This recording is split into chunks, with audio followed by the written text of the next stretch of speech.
All right, well, I just finished installing the S&S 475 cam into my 2023 Lowrider S.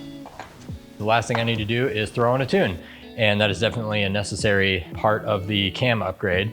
So I ended up going with the Dynojet PowerVision 4, I believe it is. And to be honest, I didn't do a whole lot of research into tunes before I purchased it. I kind of just assumed that newer was more modern or better or whatnot.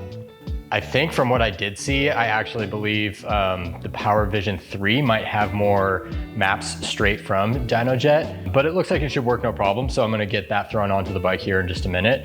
Now, I actually didn't see a tune available from either Vance & Hines or Dynojet directly for this setup, you know, that exhaust, this bike, and the S&S 475 cam, as I mentioned. So I ended up just emailing Fuel Moto and buying a tune from them.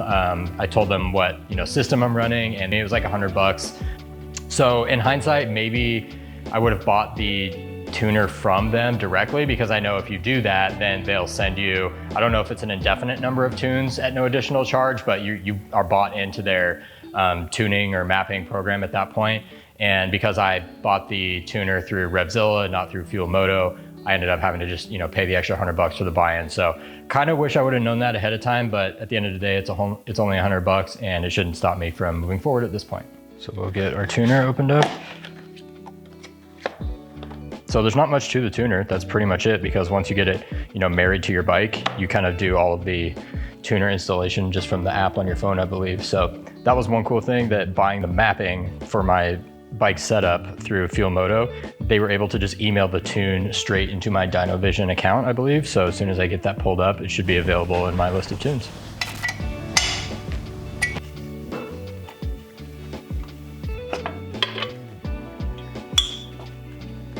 When I opened the Dynojet packaging, there's actually two pieces for my model. There was an adapter to actually fit the diagnostic port, but that freaking box is so lightweight and just they're styrofoam with one piece in the middle that I was like, shit, I got the wrong tune because it won't line up.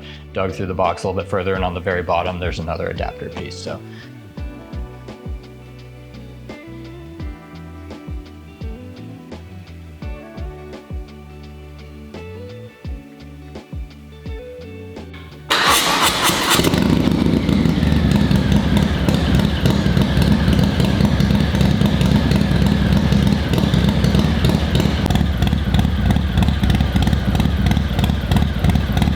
So I got the tune all installed and flashed to the ECU yesterday, and everything seems to be running smoothly, which makes me super stoked.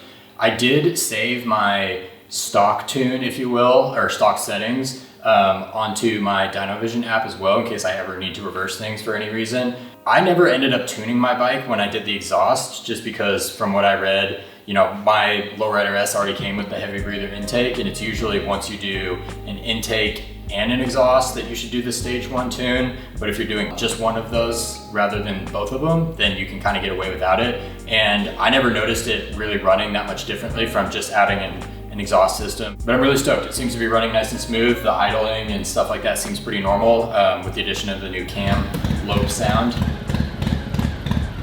So I would imagine getting your bike professionally dyno tuned is still going to be the most optimal, technically speaking. Then you'll not only get your individual motor stats or your unique motor stats, but then if they need to either tweak your mapping or make you a custom one, then they'll be able to do that. To be honest, I didn't really do the cam upgrade from a huge desire for more power.